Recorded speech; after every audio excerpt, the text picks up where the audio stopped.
Este vídeo, o objetivo é explicar por que o filósofo alemão Schelling e o romantismo alemão em geral seria muito interessante, é muito importante para a comunidade esotérica brasileira, mundial e principalmente brasileira, e o quanto seria interessante que fosse divulgado na comunidade esotérica aqui entre nós, brasileiros, as interessantes intuições e reflexões sobre a metafísica que o filósofo alemão Friedrich Wilhelm Schelling faz.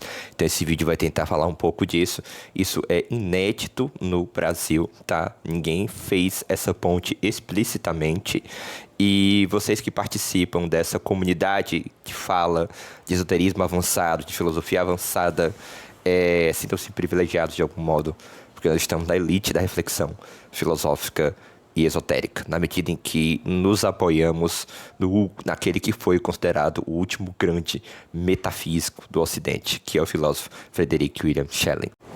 Primeira coisa, toda pessoa que mexe com esoterismo, com espiritualidade, com ocultismo, com hermetismo, enfim, com saberes tradicionais também, sente fortemente que no nosso tempo existe uma espécie de perca da cultura, né? Uma espécie de doença da modernidade, um sentimento de desenraizamento, um sentimento de desamparo, um sentimento de falta de referência fundamental, um sentimento de ausência de experiência comunitária profunda.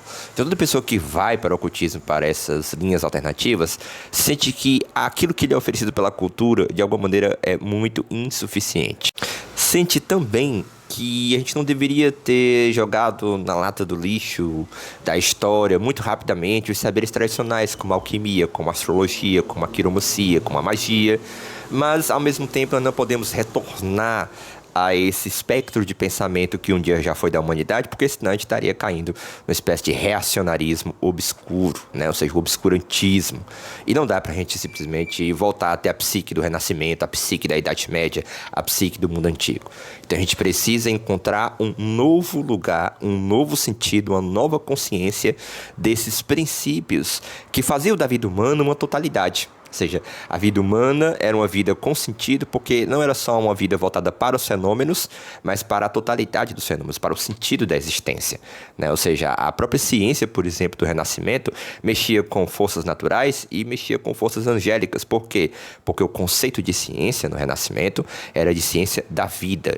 Diferente do conceito de ciência moderna, que é um conceito de ciência das coisas, ciência dos fenômenos, das relações matemáticas entre os fenômenos.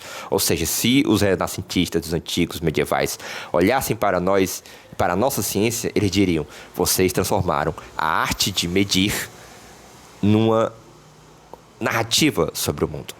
Então, hoje o mundo cientificista, o mundo cético, o mundo da tecnocracia, o mundo número, o mundo do lucro em prol do próprio lucro, o mundo do mercado financeiro, esse mundo é o mundo da cifra vazia, é o mundo matematizado no sentido somente das relações da quantidade, perdendo a dimensão, vamos dizer assim, ontológica da experiência da totalidade da vida.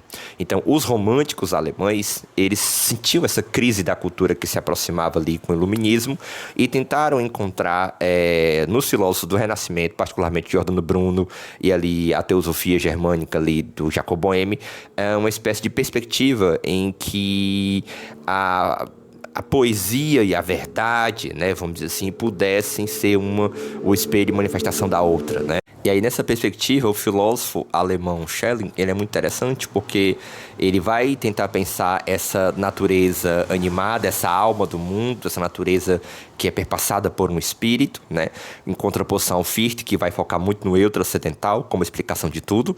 O Schelling vai dizer, olha, há uma natureza anterior a esse eu e há um absoluto, né, que se manifesta ora como natureza e ora como esse eu, né? Ou seja, o espírito é a natureza invisível e a natureza é o espírito visível, né? Ou seja, espírito e natureza seriam as cadências do relógio do absoluto, né?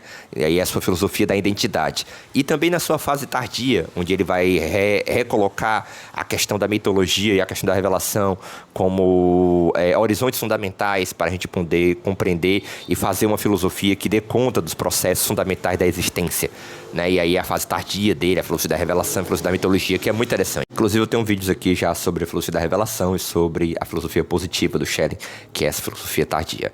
Então, assim, muito poucas pessoas no meio esotérico se têm dado conta do quanto a profundidade da reflexão do Schelling pode ser um farol interessante para que nós caminhemos numa mística esotérica que seja também filosófica, né?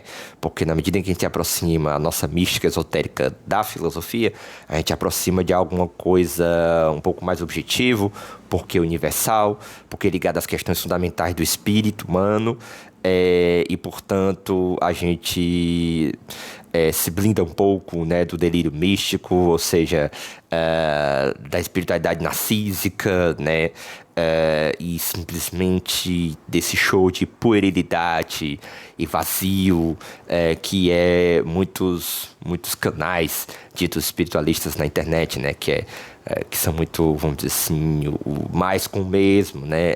Mediunismo vazio, né? Especulação inútil, né?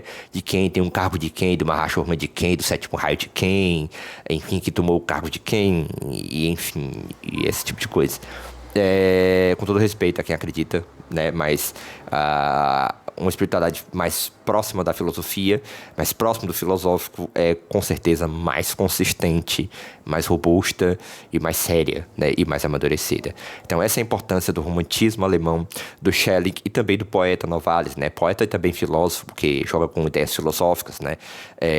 Esses autores trazem reflexões muito interessantes sobre a metafísica, e toda reflexão sobre a metafísica respinga aqui em nós ocultistas e esotéricos, e que lidamos, vamos dizer assim, com a espiritualidade no seu sentido mais esotérico e menos religioso, vamos dizer assim, tá? Então eu não quero que esse vídeo fique longo, eu vou ficar por aqui, qualquer coisa vocês perguntam, comentam, compartilham, republica, tá bom?